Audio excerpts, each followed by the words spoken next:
అక్కడ అందరికంటే ఎంతో గొప్ప ధనవంతుడిగా ఉన్నాడు. దేవుడికి మరి అన్నాడు, మరి భార్య బిడ్డలు కుటుంబాలు ఆయనకి ఎన్నో ఎన్నో కలిగి ఉన్నప్పటికీ కూడా దేవుడు వారిని మరి నాశనం చేసి ఉన్నారు. కానీ నా బిడ్డలు మరి పాపం చేస్తారేమో, దేవుని దూషిస్తారేమో, దేవుడి మాటకి లోపడరేమో అని ఆయన ఎంతో కన్నీరు కార్చాడంటే బిడ్డల కొరకు. హల్లెలూయా. అరుణోదయమే లేచి బిడ్డల కొరకు ప్రార్థించేవాడంట. మరి నీవు కూడా అటువంటి ప్రార్థన చేయగలుగుతున్నావా? నీ బిడ్డల కొరకు, నీ కుటుంబాల కొరకు, లేకపోతే మీకున్న సమస్యల కొరకు కూడా ప్రార్థన చేయగలుగుతున్నావా? మరి యోబు అంటున్నాడు, యెహోవా ఇచ్చెను యెహోవాయే తీసుకోను, నేను దిగంబరిగానే వచ్చాను, దిగంబరిగానే వెళ్ళిపోతున్నాను అంటున్నాడు. హల్లెలూయా.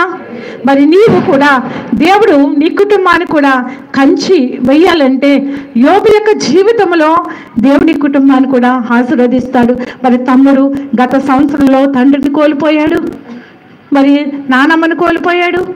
అయినప్పటికీ కూడా గత సంవత్సరంలో మరి వారి ఏ చింత దిగులు లేకుండా దేవుడు ఇంకను రానున్న కాలంలో, లేకపోతే ఇంకా జరుగుతున్న కాలంలో రోజుల్లో మరి బిడ్డలిద్దరిని కూడా దేవుడు మంచి భవిష్యత్తు వారికి దేవుడు ఇస్తాడు. హల్లెలూయా.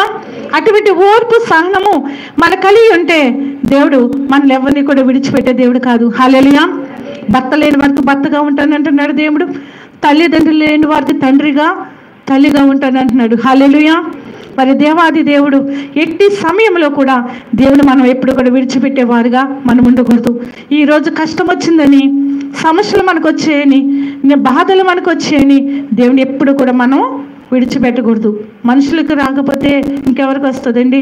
పశువులకు వస్తాయి, మరి అలాగే ఏంటంటారు మృగాలకు వస్తాయి, రకరకాల పక్షులకు వస్తాయి. ఇటువంటి జాతులకి మరణం కూడా ఉంది. కానీ అవి ఎవరికి చెప్పుకుంటాయండి? పక్షులు ఎవరికైనా చెప్పుకుంటే మరణము నాకు వచ్చింది, నాకు వస్తుందని చెప్పుకుంటామా? వాటి దగ్గరికి ఎవరైనా వెళ్తామా? చెప్పండి అమ్మా, ఎవరైనా వెళ్తామా? ఎవరు వెళ్ళాం. కానీ మనము దేవుడు మనకు మాటనిచ్చాడు, మరి ఆరోగ్యం ఇచ్చాడు, అన్ని అవయవాలు కూడా దేవుడు మనకి ఇచ్చాడు. కాబట్టి మనం ఏదైనా కష్టం వచ్చినప్పుడు అందరూ కూడా కలుసుకుని అన్ని కష్ట సుఖాల్లో కూడా మనము పాలు పొందుకుంటాం. చూడండి, మరి చనిపోయిన వారి దగ్గరికి దుఃఖించు వారి కంటే సంతోషపరిచే వారి కంటే దుఃఖించే వారి ఇంటికి వెళ్తే ఎంతో మేలని ఉంటుందండి. ప్రసంగిలో ఉంటుంది, 7వ అధ్యాయంలో కాసి ఉంటుందండి.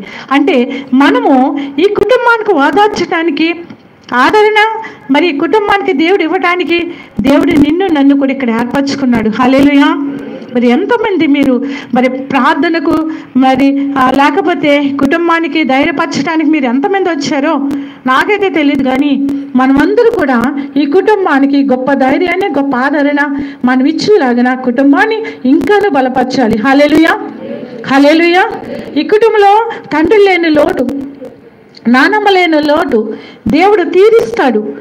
దేవుడు నాకున్నాడు, నా దేవుడు ఉండగా నాకు ఏమి ఈ లోకంలో నాకు ఏది కూడా అక్కర్లేదని ధైర్యంగా చెప్పగలిగితే దేవుడు ఎప్పుడు కూడా మిమ్మల్ని విడిచిపెట్టే దేవుడు కాదు. హల్లెలూయా. నేను అంత ధైర్యంగా చెప్పగలనండి. నాకు ఇలా మాట్లాడటం కూడా వచ్చేది కాదు, మీకు అందరికీ తెలిసిందే నా చిన్నతనం నుంచి. అంటే నేను ఏదైనా ఎవరితో మాట్లాడాలంటే చిగ్గు, భయం, మకాలంక కూడా చూసేదాన్ని కాదు. అంతకెందుకండి, మా పాస్ గారు ప్రసంగం చేస్తే ఆయన ముఖం ఇంకా చూసేదాన్ని కాదు, పక్కగా పెట్టుకుని ఆలకిచ్చేదాన్ని. అంటే ఇంట్లో మామూలుగా ఉన్నప్పటికీ కూడా ఆయన వాక్యం చెప్పినా ముఖం చూసేదాన్ని కాదు. అంటే దేవుని యొక్క వాక్యము చెప్పాలన్నా భయం, మరి ప్రార్థన చేయాలంటే భయం, వాక్యం చదవాలంటే భయం. ఇంత భయము నాకు. ఎవరైనా చనిపోతే భయం, అక్కడికి కూడా వెళ్ళేదాన్ని కాదు నేను. అంత తిరుగుతానమండి. చెప్పుకుంటే చాలు ఇంట్లోకి వెళ్ళిపోయి తలుపులు అన్నీ వేసుకుని కళా కూర్చుని ఉండేదాన్ని.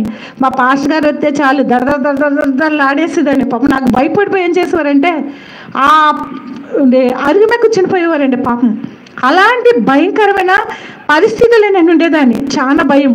ఆయన ఇంట్లోకి రానిచ్చేదాన్ని కాదు, బయట నిలబడిపోమని దాన్ని. మరి ఏదైనా చెప్తుంటే చెప్పనిచ్చేదాన్ని కాదు. సెల్ ఫోన్ కూడా తుడిపించేసేదాన్ని అండి. అంత భయము, అంత అలాంటి నిష్టగా ఉండేదాన్ని అండి చెప్పబడమే. కానీ దేవుడు నన్ను పట్టుకున్నాడు. ఈ రీతిగా దేవుని యొక్క సువార్తను ప్రకటించాలి ఏర్పరచుకున్నాడు.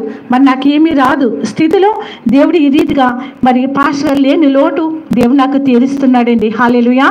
మరి నీకు కూడా